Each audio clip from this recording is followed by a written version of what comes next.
Now I'll tell you a bit about the psychology behind Stockholm Syndrome, because this is my area of expertise. So before that, can you guess the percentage of kidnapped situations where Stockholm Syndrome occurs?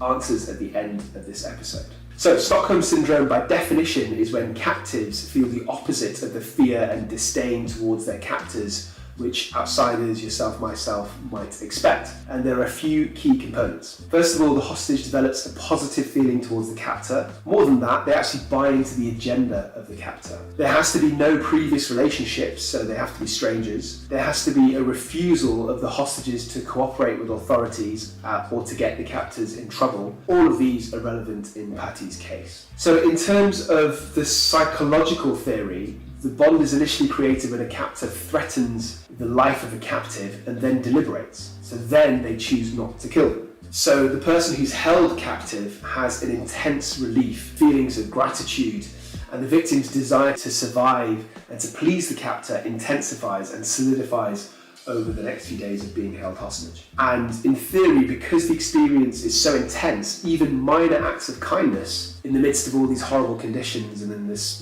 fear of death is perceived as being really good treatment. So these emotions are encoded and they continue way past the experience. So the victim then makes psychological links between the captor's happiness and their own happiness. So not only is there a positive psychological bond between the captor and captive, but they also take on the negative attitudes towards authority. So emotions are encoded and continue way past the experience. So not only is there a positive psychological bond between the captor and the captive, but they also take on the negative attitudes towards authorities or people or anyone who tries to break up the relationship, such as the police trying to arrest the perpetrators or judges trying to sentence them to prison. Okay kids, so can you think of different versions of where these psychological processes that I'm talking about might be seen? Does it seem familiar to you in any way? I hope so, because you would also see this with domestic violence. You might see it with cult members or prisoners of war, and also with abused children. So in all these situations,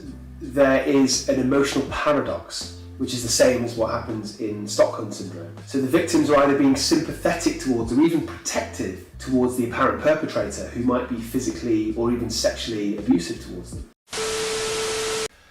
Hello cruel world. What you just saw there was a tiny little tantalising taste,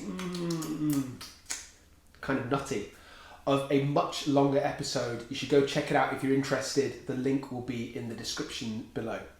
If you're a fan of either true crime or mental illness, or the crossover between the two, then you've got to go and check out my main YouTube channel, A Psych for Sore Minds. My name is Dr. Sohom Das. I'm a consultant forensic psychiatrist. I assess mentally disordered offenders for a living so that you don't have to. My channel covers a whole range, a smorgasbord of topics related to true crime and mental illness. For example, high-profile true crime cases with my own kind of personal psychoanalysis of individuals. I discuss issues related to criminality. I discuss individual diagnoses. I give advice about psychiatric problems. I interview ex-patients. I do a lot. There is something for everybody on my channel, and I implore you to go and check it out. You can even steal some of my ideas, palm them off as your own to impress your friends and impress people at dinner parties. It's all good. I've got your back.